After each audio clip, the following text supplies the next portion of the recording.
Hey guys, thanks for coming by to the channel. Hopefully you guys are having a good day so far. Today we have a lot of cards to go over, some fun ones, some lame ones, but it's a lot of them nonetheless, so let's hop into it. Let's start off with our first card, which was announced a few days ago.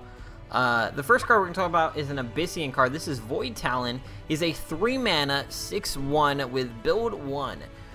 It's kind of a weird card. It kind of has rush, but not really. It's like like a delayed rush kind of thing, because when it comes out, it's a 6/1. It's like a better Phalixar from Magmar.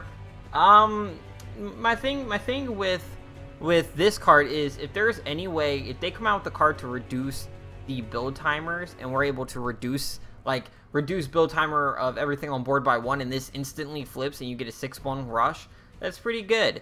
Definitely in like aggro Castava, that's really good. It's like, you know, it's a better Tiger basically. But if you can't reduce build timers and you're playing a 3 mana 0/10 that's going to transform next turn into the 6/1, and your opponent still might play into it, but you know, who really knows if they will or will not play into it. But it's an okay card. I'm not too excited for it, but before we go any farther, let me explain why I'm not too excited for it. I'm not too excited for this build mechanic, and I'm going to talk about this a lot in this video. The build mechanic just seems very slow, very clunky. You lose a lot of tempo playing them, so a lot of these cards, it's not that I'm going to have a negative review on, it's just I don't really know where to place the review with them, because I don't know how the mechanic's is going to work. I don't know if it's going to be good. I don't know if it's going to be bad. Like some of the Sentinels are really good, and some of the Sentinels are really bad, like Skull Prophet. No one runs it. But like, same thing with build. I don't know if this is going to be good or not. You lose a lot of tempo playing these cards. So you know what? We'll see what happens. At least they can't be dispelled why they're building, so that's pretty awesome. So we'll see what happens. So like I said, it's going to be good if we can reduce countdown in any way. It still might see play afterwards, but I don't know. Let's keep moving to our next card. And I'm going to try to talk about the cards the best way possible. The problem is with build is, it's really hard to talk about the card because you really don't know how it's going to play out yet. We've never seen build before in the game. I don't know what's going to happen. I don't know if people are actually going to play, or if it's going to be, you know, not good. So we'll see. So moving on to our next card, as you guys can see it up on your screen, we have Monolithic Vision. This is a 9 mana Vitruvian spell. It's transform your action bar into 6 random Vitruvian cards that cost 4 less. Okay, so we got some we got some pretty fun things to talk about with this card. So clearly, this card is not going to be a competitive card. It's just, at 9 mana playing Vet, normally you're either really close to winning, or you've already won because you're playing a super fast Vet deck, either Obelisk or Swarm. This card's kind of hard, man. It's a super late game card draw. It's a great top deck, don't get me wrong. If you top deck this, you're gonna win. There's no way you don't win if you top deck this. This in Gauntlet's going to be an amazing top deck if you pick it up in Gauntlet. And it does give you random vet cards, but you do get 6 of them. They do cost 4 less, so you can get some pretty amazing things out of there. You know, you can get like the dream combo. Everyone was talking about the dream combo. If you guys have a dream combo that you guys think you're going to get out of this, man, post it down below. Let me think. Let me know about it, man. Maybe we can get something cool. I know a lot of people were talking about how they want to get like all Falcius and just go face and hit for a bunch of damage or something. So this card's, I think, going to see more memes. It's going to be a great top deck. Competitive wise, it's not going to see play. It's a little bit too slow. By the time you're at 9 mana, you should be ending the game, definitely playing as a vet. We do have a new vet general in the game though, and he does seem like more of a control vet kind of thing. I've been playing a lot of Sabotage vet myself, so maybe we'll see 1 copy of this in there. I doubt it though, because right now that list is very strict, and the new cards haven't even came out yet. Like, you have to run certain cards in that deck to make it work. A lot of removal, a lot of control. But you know what? We'll see if this card's land. It kind of reminds me of like Sky Phalix. I don't know why, but it does. It's probably not going to see play. The only person I see play Sky Phalix is like me, and I play a 1-of in my Healnar deck, and that's it. So we'll see what happens. Let's keep moving on. Our next card. Now this card I'm super excited to talk about. This is a line art card if you can't tell by the art. It's a 4 mana 0/10. It's Ironcliff Monument. It has build 2. Whenever you summon a minion nearby this, transform that minion into an Ironcliff Guardian. Okay. So a lot of people were talking about this card a lot. A lot of people, some people think it's going to be good, some people think it's going to be trash, and I'm right in the middle. Like I said before, don't know how build's going to turn out. You know, you're losing a lot of tempo playing these cards. A lot of tempo, but if you have a really, really good opener and you can afford to play this, you know, it's going to be super nice. Downside about this card, when it does transform into a structure, so it cannot move. So your opponent could play pretty far away from this thing if they wanted to, or you could play really close near it. This paired with a lot of like zoo decks or a lot of swarm decks, you know, is going to be really nice. Being able to transform like your slows into like a 3/10 Ironcliff, or, you know, Broom has the new BBS with the War Crest. Transforming that into an Ironcliff would be pretty nuts. So like if you can get this thing to stick on board with like a an Aegis Barrier or something, whew, your opponent's gonna have a hard time beating you. Definitely if you're playing like a Divine Bond type of deck, which I'm sure we might see like one of these in a Divine Bond deck somewhere.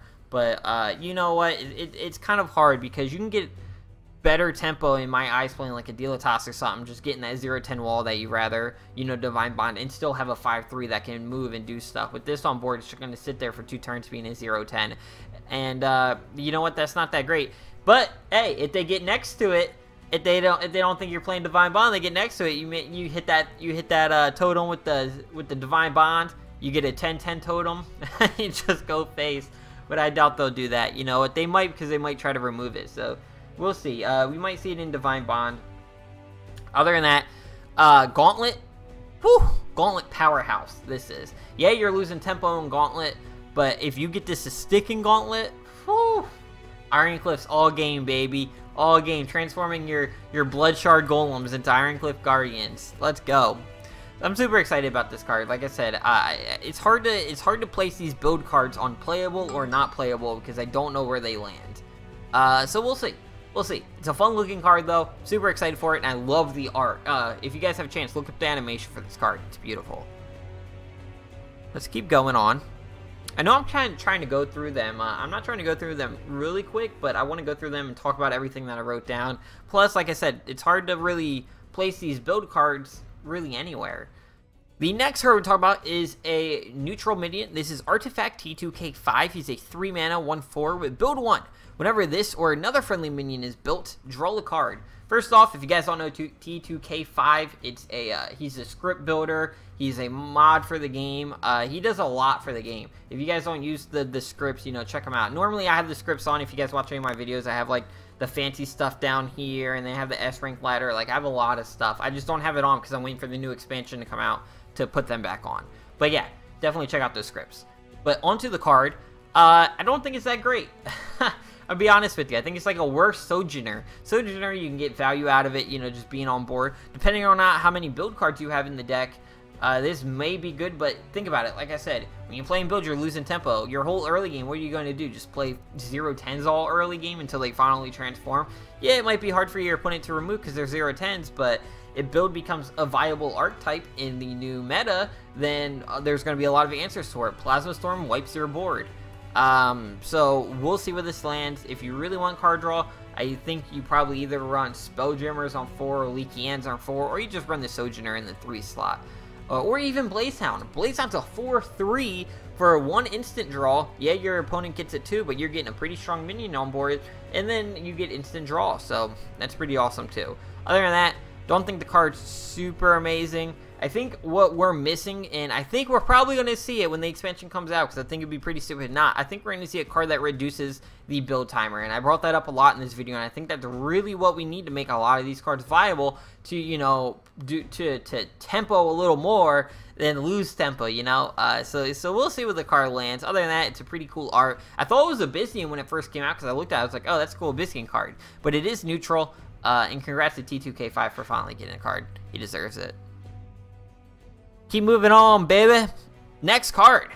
Finally, away from the build minions for a little bit, we have our next card. This is a Vitruvian card. This is a 5 mana 3/5. This is Gust, and he has Blood Surge. Summon 2 Wind Dervishes nearby.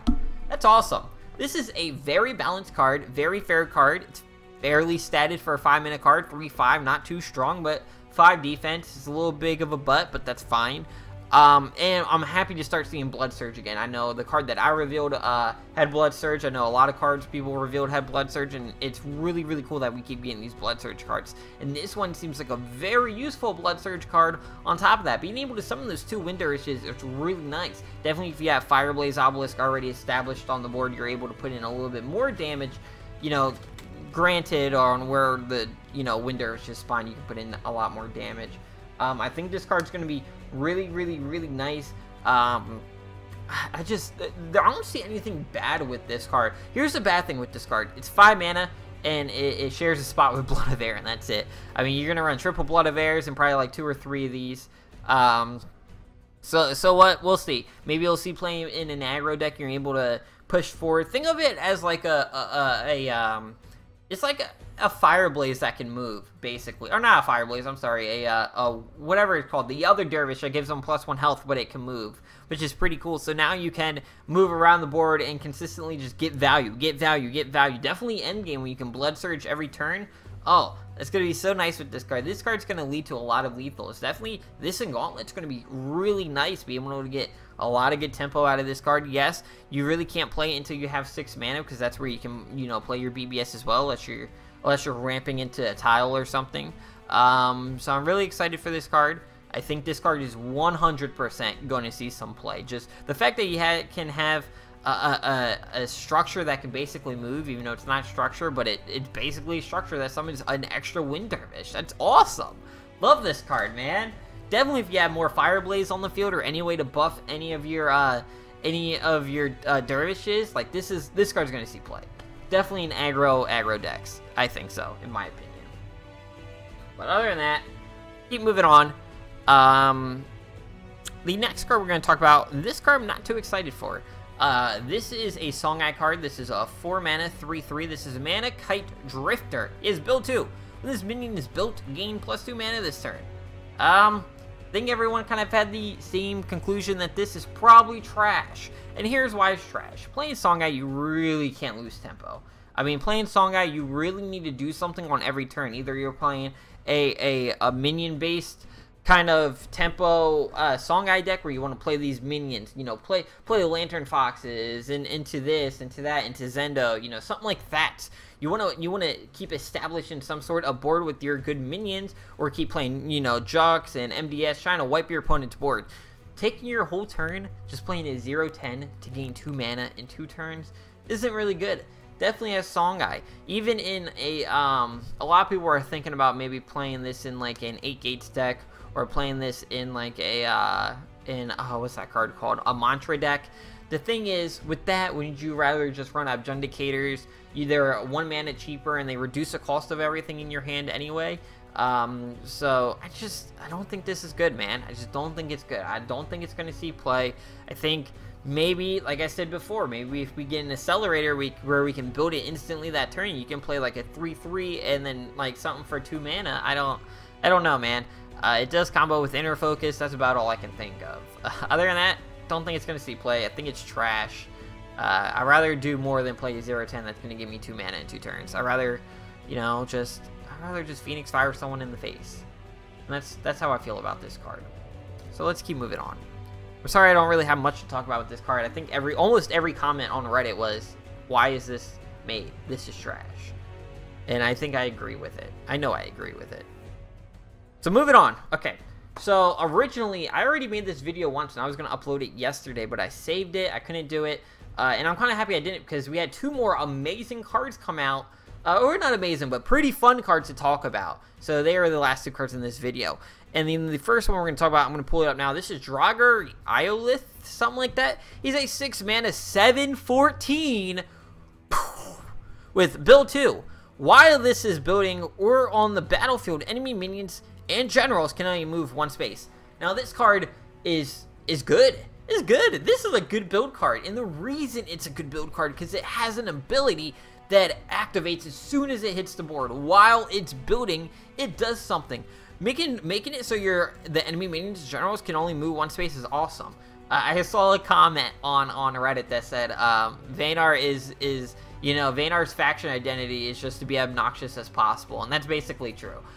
With this card, that's super cool. This is a really nice late game card. For 6 mana, 714 isn't bad.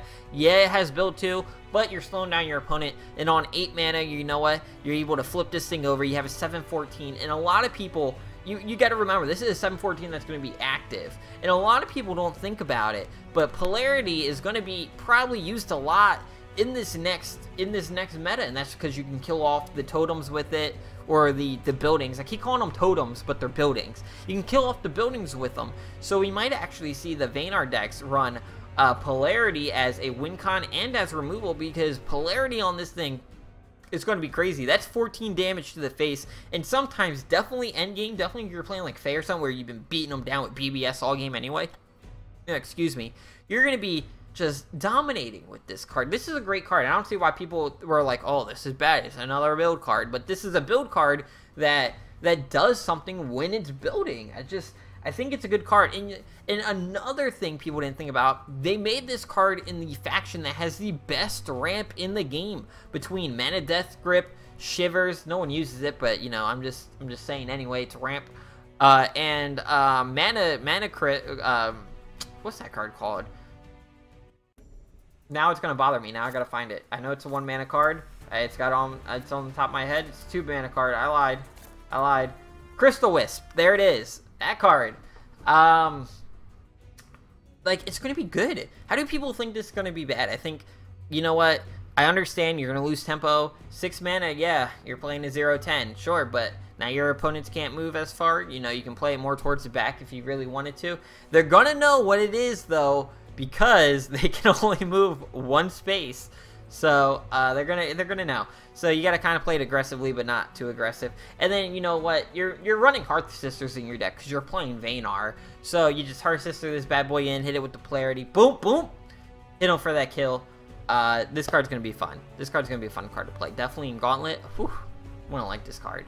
But let's keep moving on. That's my thoughts on this card. I think so far this is the best build card that we have seen. And last, we have a pretty fun card to talk about. This card is Infest. This is an Abyssine spell. Choose an enemy minion. When it dies, give this effect to all nearby enemy minions and deal 2 damage to the enemy general. So, bye-bye Swarm. It was fun seeing you. But you know what? Sometimes you gotta go away for a little bit. And Infest kind of takes care of it. Let's talk about this card for real, though. Is it going to see competitive play? Maybe. I don't know. It's a pretty weird card if your opponent has a lot of Swarm on the field, or if they're playing walls, you know, being able to just kill something off and then infest the rest of the battlefield is pretty fun. I don't really know how I feel about this card. I really kind of want to see it played before I judge it, because like, one, does this effect stack? I doubt it, but does it stack for some reason? Does it deal more damage? This is cool. This is just a really cool card. It really does shut down Swarm, though. It's gonna make Swarm hard to play, but you're spending your whole turn to infest something, so you better get a kill off of it. Definitely, I feel like this is more of a late game card, and it's not something that you want to play on curve. You kind of want to play this something like probably around like 6 or 7 mana when they kind of have a board developed, and that's kind of when you infest them. Maybe play like a 1-of. I don't see all 3 copies being played of this. And we'll see what happens with the card. I think it's very interesting, and it might see play. I don't think it's going to see play in competitive. It's just not viable enough. It's too situational. But you know what? We'll see what happens with it. It works great with Grasp of Agony. Could you imagine Grasp with this card? Amazing. But yeah, man, that's really all I have for you guys today. I'm sorry I don't have a lot to talk about this card. It's just hard to judge it without seeing it played. And like I said, I think it's going to be more late game.